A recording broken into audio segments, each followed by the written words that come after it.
Thank you.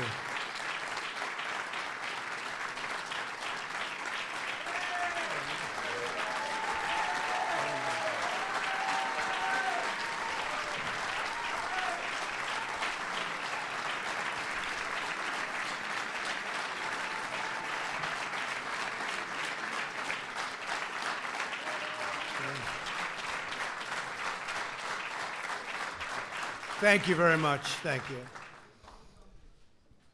Today, Israel takes a big step towards peace.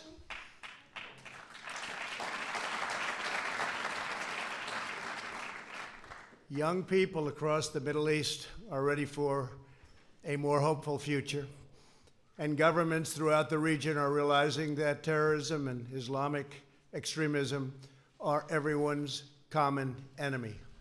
Yesterday, I had the pleasure of meeting with both the Prime Minister of Israel and a man that's working very hard to become the Prime Minister of Israel in the longest-running election of all time, Benny Gantz of the Blue and White Party.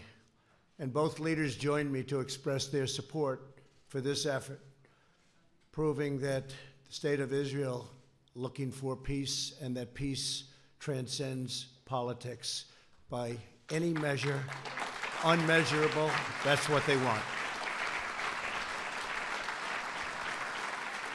On my first trip overseas as president, I visited the Holy Land of Israel. I was deeply moved and amazed by what this small country had achieved in the face of overwhelming odds and never-ending threats. The state of Israel comprises only a minuscule amount of land in the Middle East, and yet it has become a thriving center of democracy, innovation, culture, and commerce. Israel is a light unto the world. The hearts and history of our people are woven together. The land of Israel is an ancient home, a sacred place of worship, and a solemn promise to the Jewish people that we will never again repeat history's darkest hour.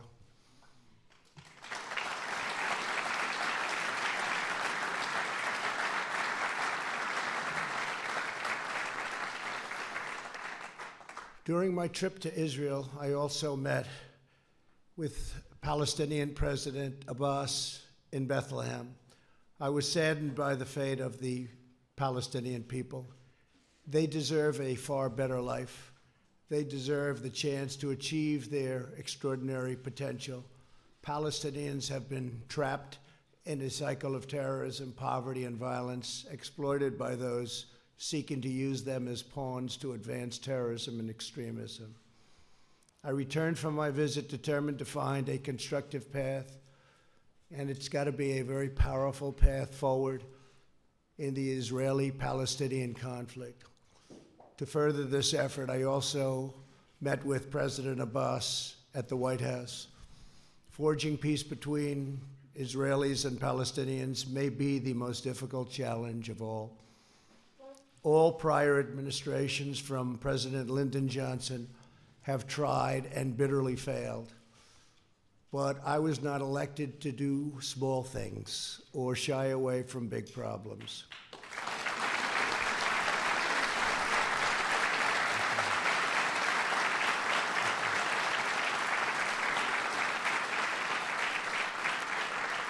It's been a long and very arduous process to arrive at this moment. On Sunday, I delivered to Prime Minister Netanyahu my vision for peace, prosperity, and a brighter future for the Israelis and Palestinians. This vision for peace is fundamentally different from past proposals. In the past, even the most well-intentioned plans were light on factual details and heavy on conceptual frameworks. By contrast, our plan is 80 pages and is the most detailed proposal ever put forward by far. As I have seen throughout my long career as a deal maker, complex problems require nuanced, fact-based remedies. That is why our proposal provides precise technical solutions to make Israelis, Palestinians, and the region safer and much more prosperous. My vision presents a win-win opportunity for both sides a realistic two-state solution that resolves the risk of Palestinian statehood to Israel's security. Today, Israel has taken a giant step toward peace. Yesterday, Prime Minister Netanyahu informed me that he is willing to endorse the vision as the basis for direct negotiations, and I will say the general also endorsed, and very strongly, with the Palestinians, a historic breakthrough. And likewise, we have really a situation having to do with a race that is taking place right now. It will end, and we have the support, and it's very important to say this, of both parties and almost all people in Israel. They want peace, and they want peace badly.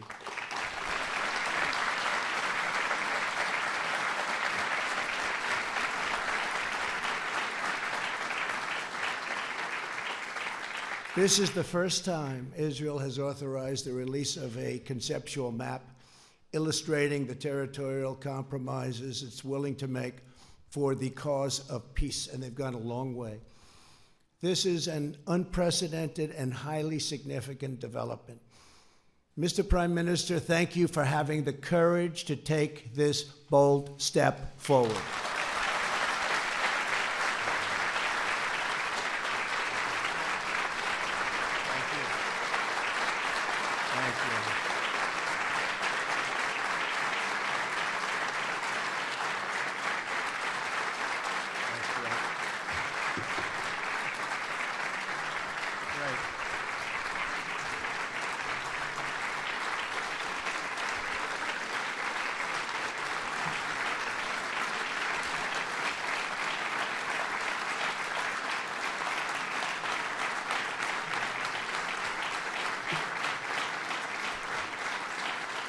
And Bibi, we have a lot of powerful people in this room, a lot of the people that can help make it work. So that's quite a thunderous applause. Thank you very much. Thank you. We will form a joint committee with Israel to convert the conceptual map into a more detailed and calibrated rendering so that recognition can be immediately achieved.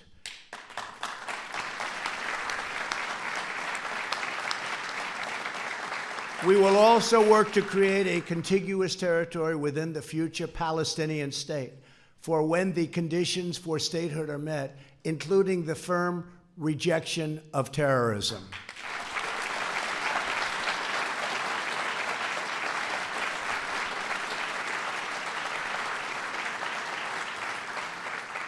Under this vision, Jerusalem will remain Israel's undivided, very important, undivided capital.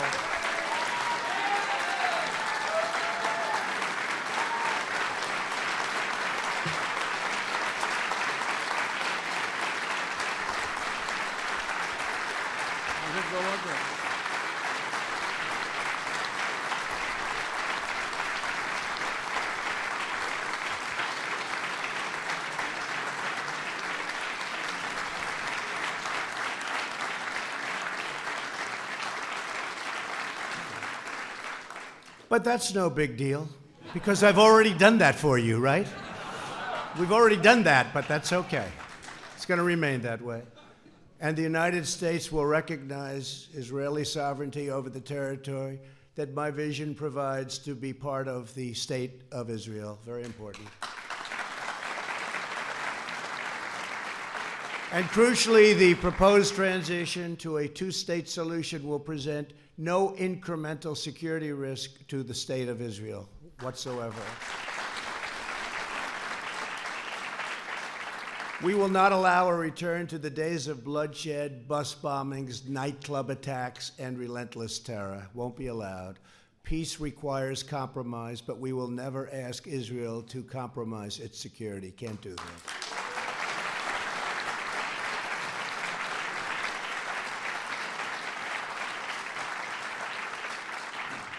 As everyone knows, I have done a lot for Israel, moving the United States Embassy to Jerusalem, recognizing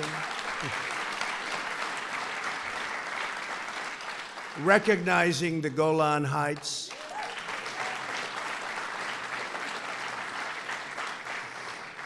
And frankly, perhaps most importantly, getting out of the terrible Iran nuclear deal.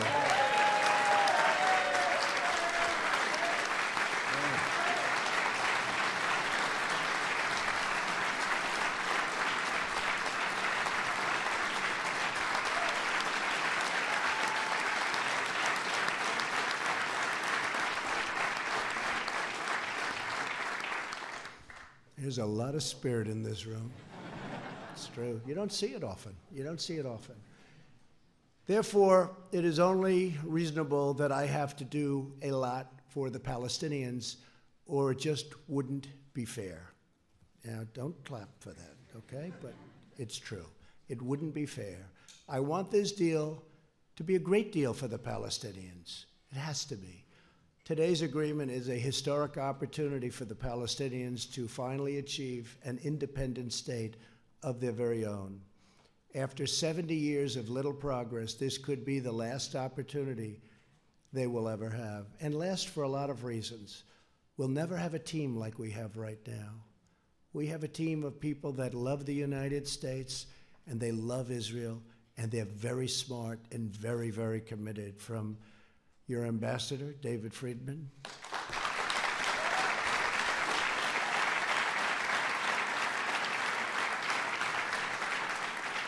to Jason and Avi and Jared,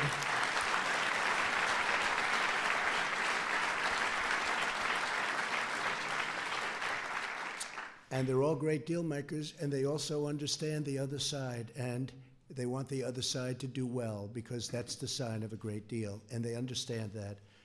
And I just appreciate all of the hard work you put in, and so many of your other friends, and of course our great Secretary of State, Mike Pompeo. Whoa.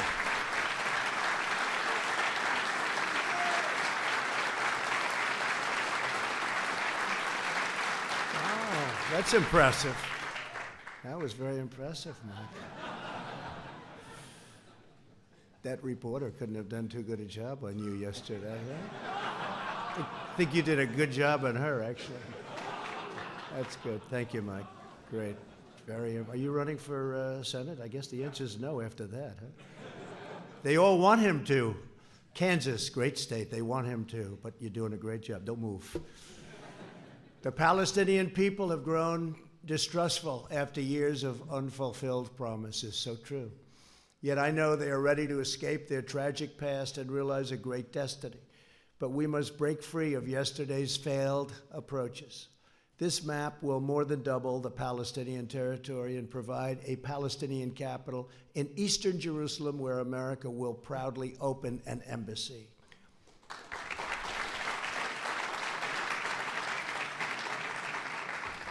No Palestinians or Israelis will be uprooted from their homes.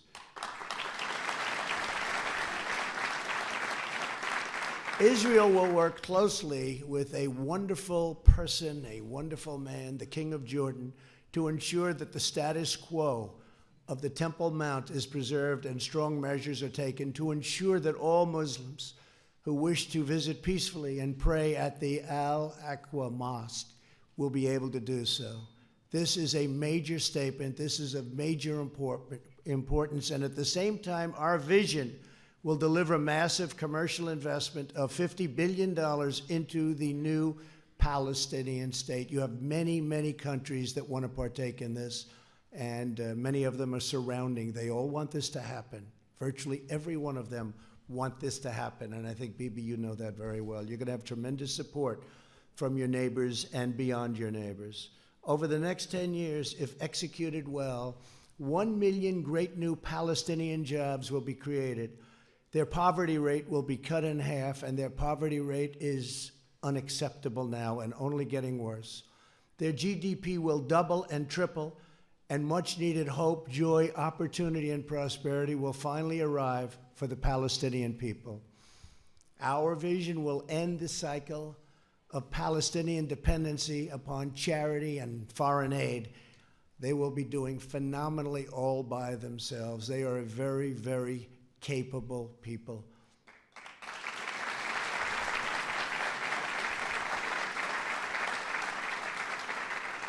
And we will help by empowering the Palestinians to thrive on their own.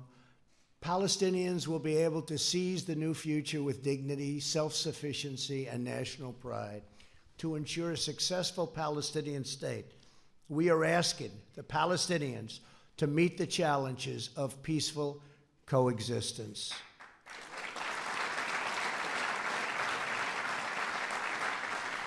This includes adopting basic laws enshrining human rights, protecting against financial and political corruption, stopping the malign activities of Hamas, Islamic Jihad, and other enemies of peace, ending the incitement of hatred against Israel, so important, and permanently halting the financial compensation to terrorists.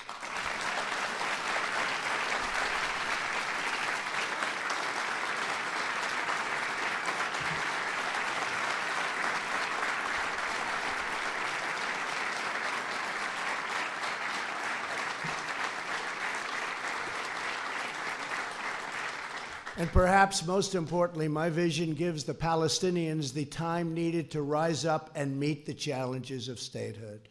I sent a letter today to President Abbas. I explained to him that the territory allocated for his new state will remain open and undeveloped for a period of 4 years. During this time, Palestinians can use all appropriate deliberation to study the deal, negotiate with Israel, achieve the criteria for statehood, and become a truly independent and wonderful state. President Abbas, I want you to know that if you choose the path to peace, America and many other countries, we will be there. We will be there to help you in so many different ways, and we will be there every step of the way. We will be there to help.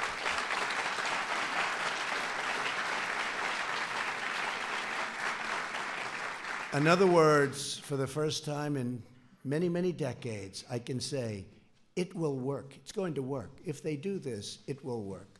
Your response to this historic opportunity will show the world to what extent you are ready to lead the Palestinian people to statehood.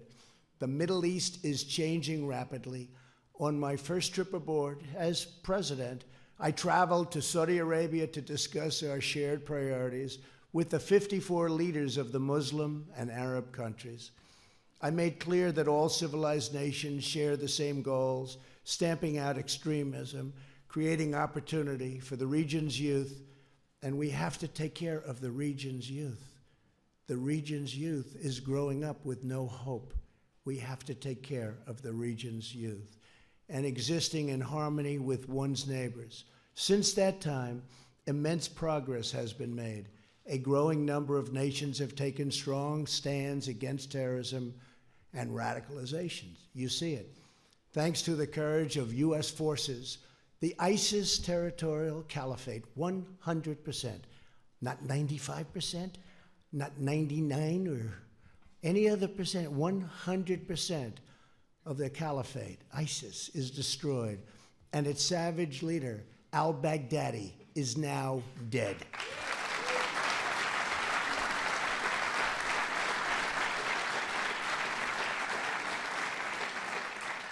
And I want to thank, we have some of our great senators and congressmen and women here, and I want to thank you all for the tremendous help. Thank you very much, Jim, Ted, everybody, Steve. Our leader, thank you. Mark, thank you. Great people. These are great people. They work so hard, and they love this country. The Iranian regime is isolated and weakened greatly. We eliminated Qasem Soleimani, the world's top terrorist.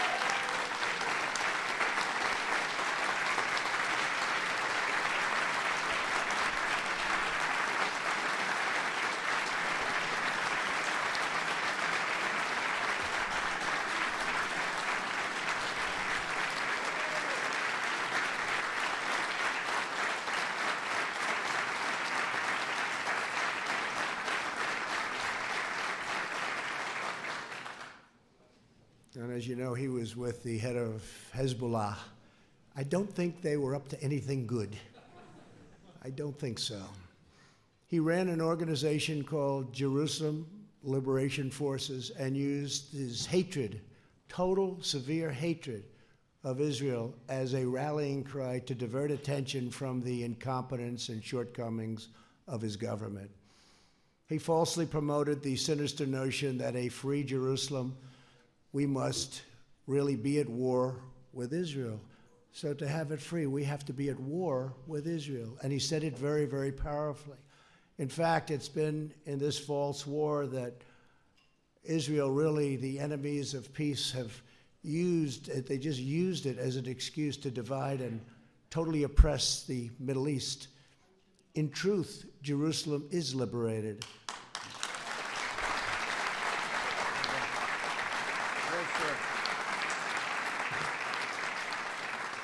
Jerusalem is a safe, open, democratic city that welcomes people of all faiths and all places. It is time for the Muslim world to fix the mistake it made in 1948 when it chose to attack instead of recognize the new state of Israel. It's time.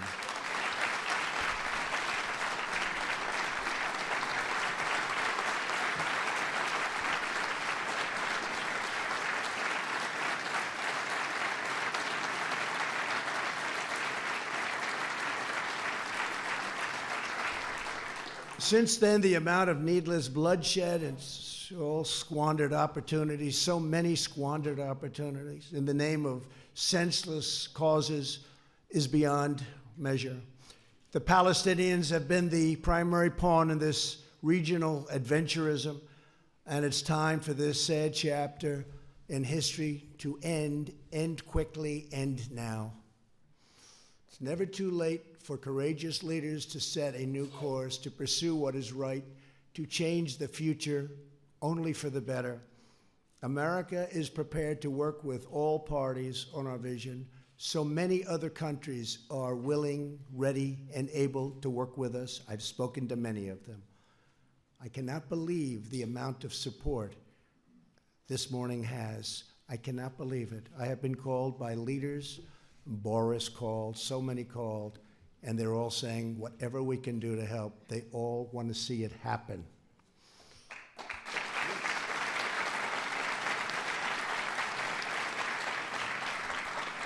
But America cannot care more about peace than the stakeholders in the region.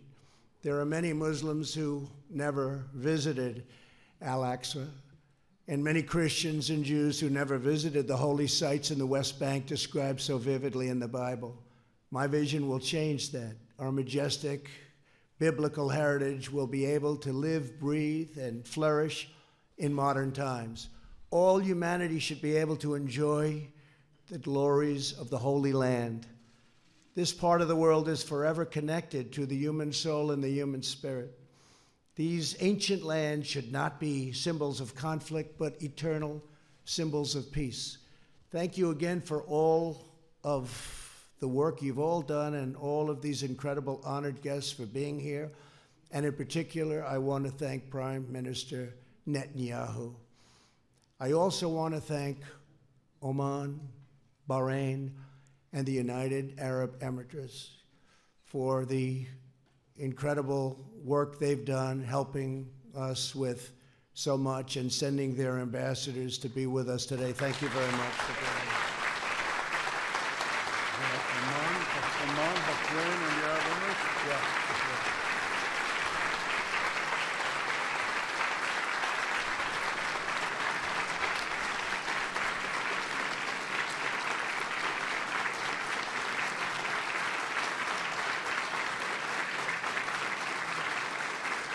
Thank you very much.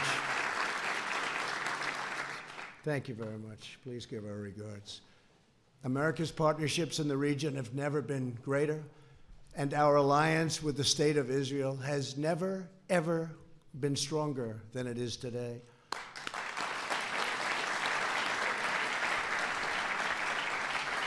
Together, we can bring about a new dawn in the Middle East. And I would now, again, just like to thank everybody and A very special group of people, an incredible group of people. So many have been with us on this journey right from the beginning, and we're getting there.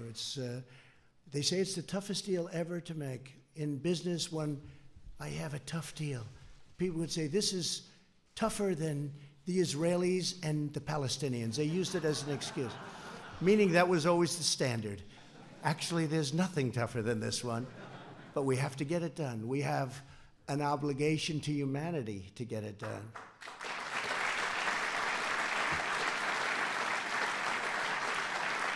So I would now like to introduce the Prime Minister of Israel, who's worked so hard on this, Benjamin Netanyahu. Thank you.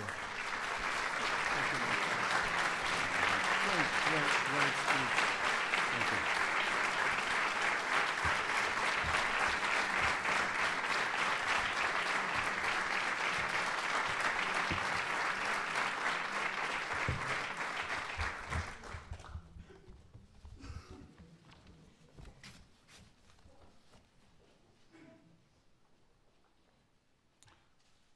In the Middle East, we drink water before a long voyage.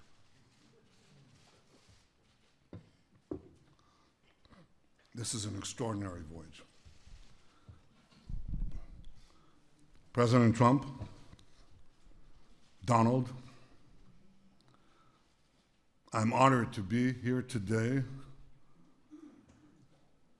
along with my wife, Sarah, Minister Yariv Levin, Ambassador Ron Dermer. Ron, thank you for everything you've been doing.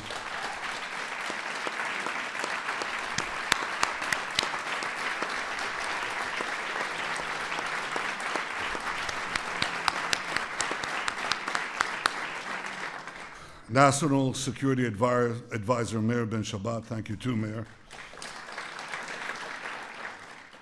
And our entire delegation. We are honored to be here with you, Mr. President, with Secretary of State Mike Pompeo. We applaud you, Mike. Secretary of the Treasury Steve Mnuchin, National Security Advisor Robert O'Brien, America's UN Ambassador Kelly Craft, Jared Kushner and Ivanka, it's good to see you both.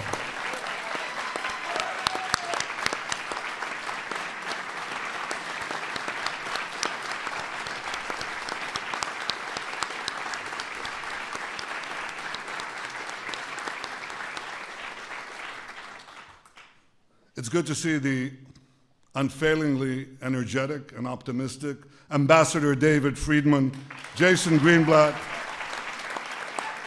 Avi Berkowitz, Brian Hook, and the rest of your exceptional peace band, Mr. President.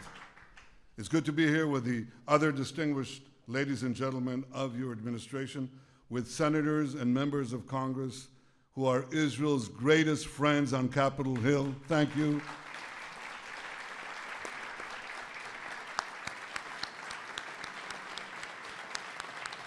Thank you.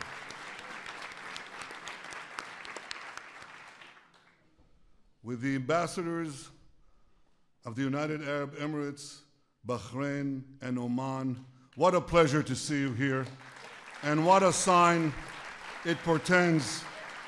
I was going to say of the future, what a sign it portends of the present.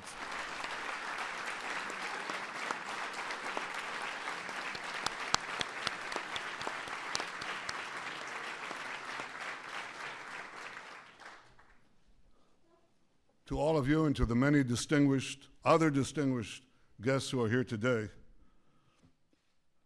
this is a historic day. And it recalls another historic day. We remember May 14th, 1948, because on that day, President Truman became the first world leader to recognize the state of Israel after our first Prime Minister, David Ben-Gurion, declared our independence. That day chartered a brilliant future. Mr. President, I believe that down the decades, and perhaps down the centuries, we will also remember January 28th, 2020, because on this day, you became the first world leader to recognize Israel's sovereignty over areas in Judea and Samaria that are vital to our security and central to our heritage.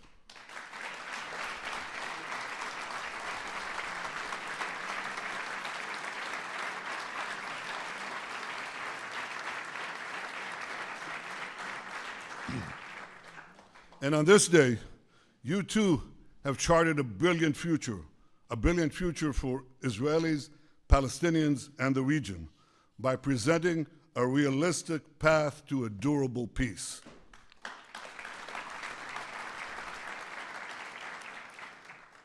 Since the moment of its birth, Israel has yearned for peace with our Palestinian neighbors and peace with the broader Arab world. For decades, that peace has proved elusive, despite so many well-intentioned plans. One after the other, they failed. Why did they fail? They failed because they did not strike the right balance between Israel's vital security and national interests and the Palestinians' aspirations for self-determination. Too many plans tried to pressure Israel to withdraw from vital territory like the Jordan Valley. But you, Mr. President, you recognized that Israel must have sovereignty in the Jordan Valley and in other strategic areas of Judea and Samaria, rather than pay easy lip service to Israel's security and simply shut your eyes, hope for the best. You recognize that Israel must have sovereignty in places that enable Israel to defend itself by itself.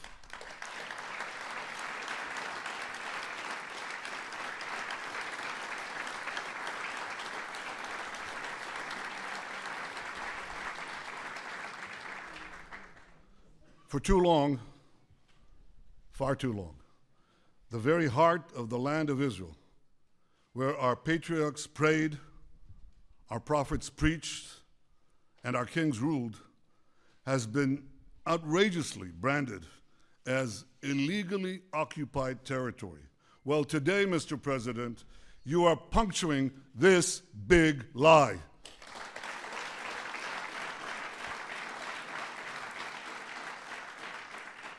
You are recognizing Israel's sovereignty over all the Jewish communities in Judea and Samaria, large and small alike.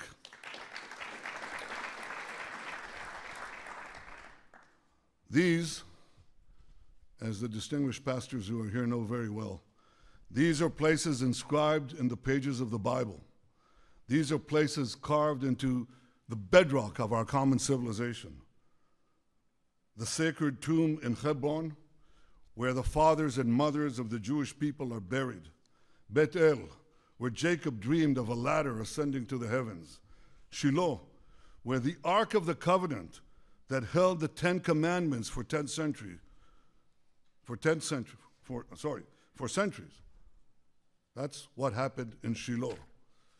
Thanks to you, Mr. President, these areas and so many others that for millennia have been etched in the soul of the Jewish people and have fired the imaginations of millions of people around the world and across the world.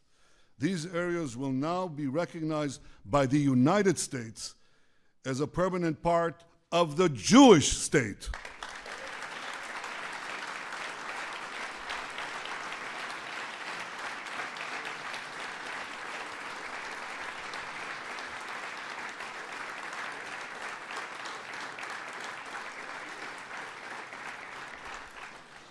Mr. President, because of this historic recognition, and because I believe your peace plan strikes the right balance where other plans have failed, I've agreed to negotiate peace with the Palestinians on the basis of your peace plan.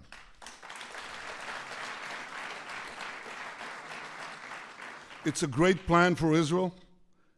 It's a great plan for peace.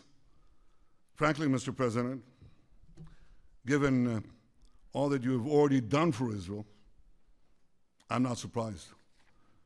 You have been the greatest friend that Israel has ever had in the White House.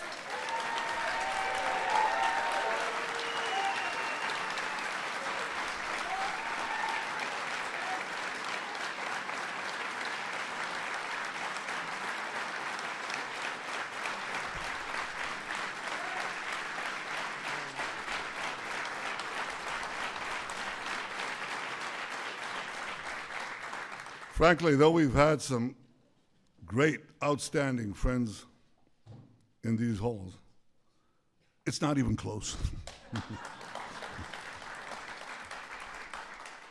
Your historic decisions to recognize Jerusalem as Israel's capital, to recognize Israel's sovereignty over the Golan Heights, to reaffirm Israel's legal claims in Judea and Samaria, to stand up to Iran, to pull out of that dangerous Iran deal, to confront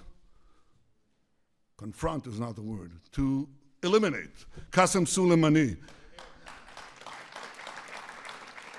to support and encourage unbelievable cooperation between Israel and the United States in the military and strategic and intelligence fields. All this bear testament to the friendship and depth of your leadership and commitment to Israel. From our very first meeting here in the White House 3 years ago, you repeatedly made clear your commitment to help Israel achieve peace with the Palestinians and peace with the rest of the Arab world. Mr. President, I share that commitment, and I look forward to working with you to achieve a peace that will protect Israel's security, provide the Palestinians with dignity and their own national life, and improve Israel's relations with the Arab world. Your peace plan advances all these goals. First, it addresses the root cause of the conflict, by insisting that the Palestinians will finally have to recognize Israel as the Jewish state.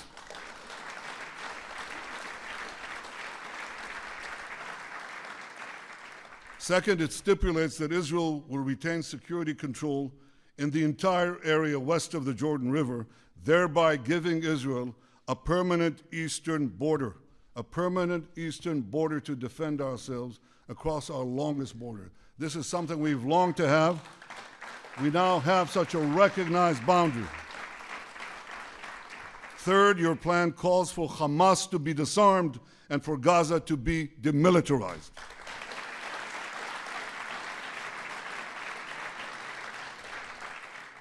Fourth, it makes clear that the Palestinian refugee problem must be solved outside the state of Israel.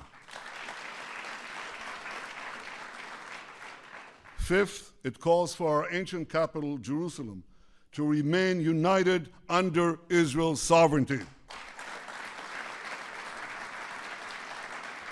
It, of course, ensures that religious sites remain accessible to all faiths, and it maintains the status quo on the Temple Mount. Sixth, your plan does not uproot anyone from their homes, Israelis and Palestinians alike. Instead, it proposes innovative solutions whereby Israelis will be connected to Israel and whereby Palestinians will also be connected to one another. That helps if you have these real estate people, you know. They can come up with things normal human beings don't think about. And they have. Mr. President, Israel wants the Palestinians to have a better life. We want them to have a future of national dignity, prosperity, and hope. Your peace plan offers the Palestinians such a future. Your peace plan offers the Palestinians a pathway to a future state. I know that it may take them a very long time to reach the end of that path. It may even take them a very long time to get to the beginning of that path. But if the Palestinians are genuinely prepared to take that path, if they're genuinely prepared to make peace with the Jewish state, and if they agree to abide by all the conditions you have put forward in your plan, Israel will be there. Israel will be prepared to negotiate peace right away.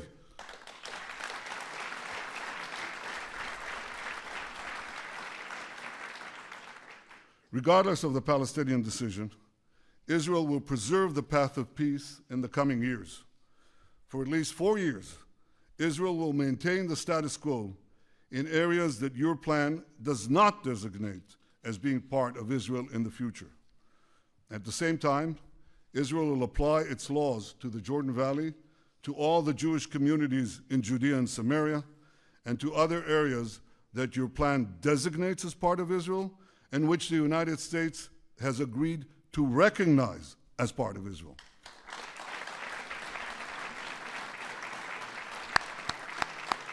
I like that.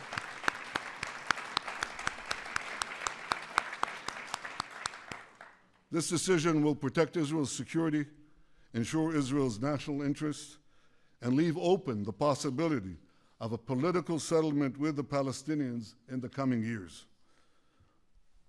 Mr. President, I hope the Palestinians embrace your vision of peace. Embrace the plan that you and your team and us worked so hard to achieve. I hope that they seize the opportunity offered by your sweeping economic plan. I've read it. It takes enormous talent to reject $50 billion worth of investment. I know what that does to an economy. I know what it will do to Palestinian lives. I know what it will do to the youth of the region. I hope that the Palestinians embrace this and build with Israel a future of prosperity and peace. I also hope that our other Arab neighbors embrace your vision and forge a path of reconciliation with Israel that can create for all of us a brilliant future. Mr. President, I want to congratulate your fantastic team, there's no other word, your fantastic peace team for all their work. Jason Greenblatt,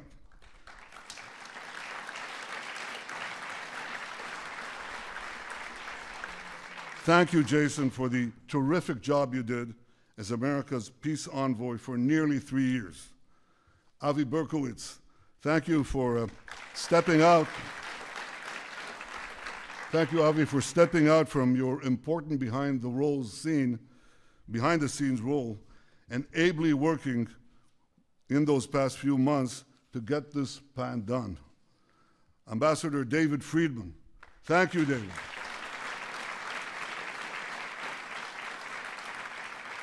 Thank you for your essential contribution to this effort and for the terrific job you do every day to strengthen the great alliance between Israel and America.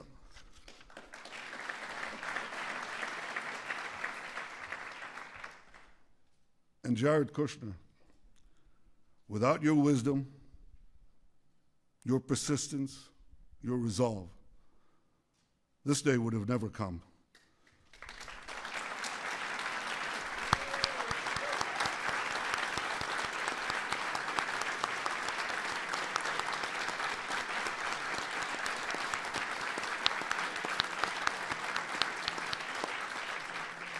I know how much the Jewish future means to you and to your family.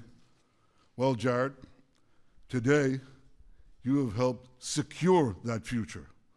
The Jewish state owes you, and it owes President Trump, an eternal debt of gratitude.